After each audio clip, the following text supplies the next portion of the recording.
portion of it, get it done, get it That was our feeling when we met with NDOT. That it would be less of an impact.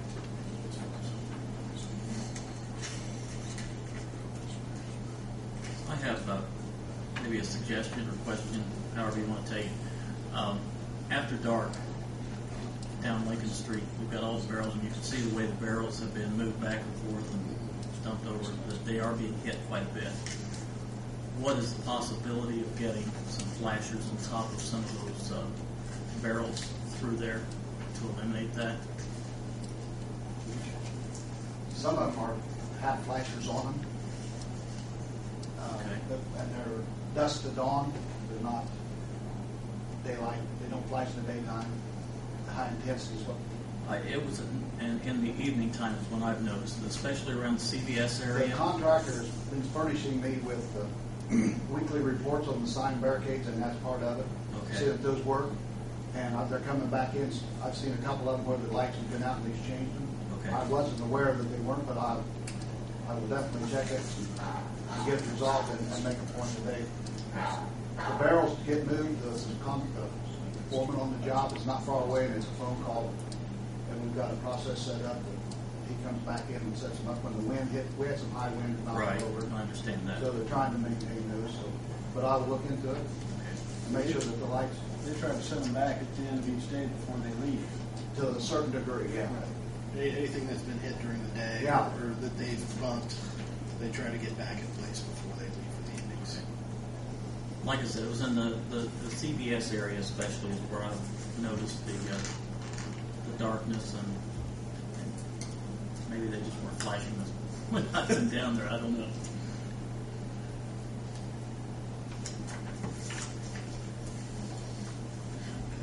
Anybody else have anything? Thank you. Thank you. Gary, would you mind explaining the 80/20 on your salary?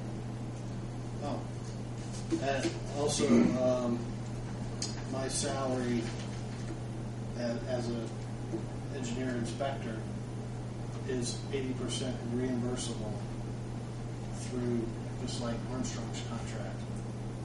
As an inspector for the city, my salary is 80% reimbursable just by submitting another voucher like we do for them. And so you'll be getting back 80%. Or 80% of it will be coming back. So originally we were credited $323,000 for having our own inspector. And what's going to cost us that, he would be paid his entire salary. But now with his salary that we would pay him for the time working on Lincoln Street, 80% of that would be paid back. To be reimbursable. I got a question. You may, or I noticed the southern part of Lincoln Street is getting bad. And what's the city's plans on doing something to that street? I mean, Are you talking about the couple potholes there? oh yeah, it's getting it's By the hospital. by the hospital, and then south. I mean, it starts a couple blocks south of the hospital. It really from then on south, it's all right. There's a few chuck holes there that I know Mark had them patch with a cold patch. Unfortunately, that's not the best thing to use, but that's all that's available through the winter months. When I went by there today, I notified him today that all that material had come back out of those chuck holes, and he was going to be looking for another type of material to put in there for the time being. I know To patch those up. Yeah, this afternoon he's trying to find a better quality. It's like $104 I just know we're going to get comment. We got that has nothing to do with the TIF. and I know it doesn't, but we're going to, We'll hear about it. We have noticed it, and we did fill it. I want to say about a week and a half ago. Filled those holes 2 weeks ago. We knew it wouldn't last very long, but wanted to see how it would hold up. But since I noticed it today, we are taking action. I just wonder what the long range plan, not the short term. I know you're going to fix it temporarily. What the long range plans are going to be. I mean, we're going to have a nice street, you know, almost Beyond south of the hospital First. south. Yeah. There is, and we were informed, Mark has put in 8 jobs for funding. We're told that there's another round of stimulus funding coming out. There's one county with 3 projects ahead of us. One of Mark's 8 projects is bill and repaving from the end of the Lincoln Street project down to Main Street. So we have that in for a request for funding. So that is the long-range plan for that. And we're very hopeful to get that stimulus this time. We put in for it originally the first round, didn't get it. We're in line for the second round. Like Gary said, there's only one city with 3 projects ahead of us. You're looking at maybe around $50 million. Yeah. How warm does it need to get before you bring it through? 43-degree ambient temperature. And the plants are shut down, so. Plants are shut down for winter, so we're not making. If weather gets warm early, they might open up early. We might be able to get some hot patch material. Short of pouring concrete in there and having restrictions for a while. And it's such a small amount of concrete too. I mean, the holes aren't huge, but something needs to be done. Yeah, that's actually worse than the part we're working on.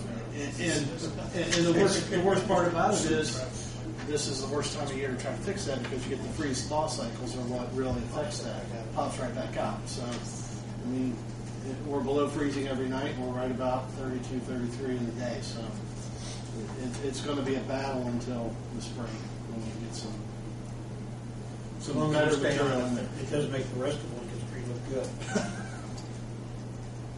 Takes away some of the sting. Yes. Thank you. You're welcome. I'd like to say a couple of things about what I just handed out to you. They're 2 separate documents. They're standalone. One is a flow pattern, kind of an important dates of what's going on. You guys made reference to are we documenting on the delays and stuff. Those actual dates when things went down. The next one's kind of a flow chart on progress on what they're doing on the work they're doing right now with the water lines and the materials they're bringing in. So that that's kind of an accounting thing. But that first one there is something we started. That's when the job first started, and I've got it on out. But that's a moving target here. Good. As things progress, I'll add to it. But I thought maybe giving that to you would give you guys some insight. So when you're out on having coffee or talking to people, you could address or answer people's questions. I guess it's hard to say, are they on schedule because we don't have a schedule. We don't have a schedule. So it's kind of hard to say if we're on or off. And we have pushed them as hard as we can push them. The only person that has the hammer is NDOT. And and the contractor's kind of been saying, well, what's the city feel about our proposal to build,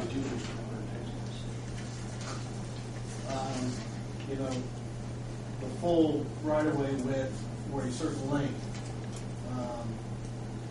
And we hadn't really responded to that. We had originally told them we would be okay with that as long as it didn't add any length to the project, time extensions to the project. But then we found out that NDOT was willing to give them time extensions while the utilities had to move. So, How did Gary, getting back to the original, why did the utilities move when we liked for them to move last July? that I don't have the answer for. I got here in October. Yeah, I think it's because we didn't have everything left ready to let the bid.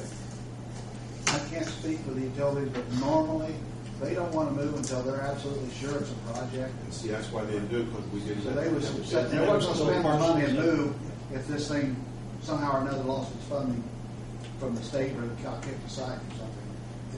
And that's purely speculation, but that's been the rule of thumb throughout the years. The acquisition portion of it slowed down things, I think. One thing that's bad, your contractor, if he doesn't get done in time, there's liquidated damage. There's no liquidated damage if the that I can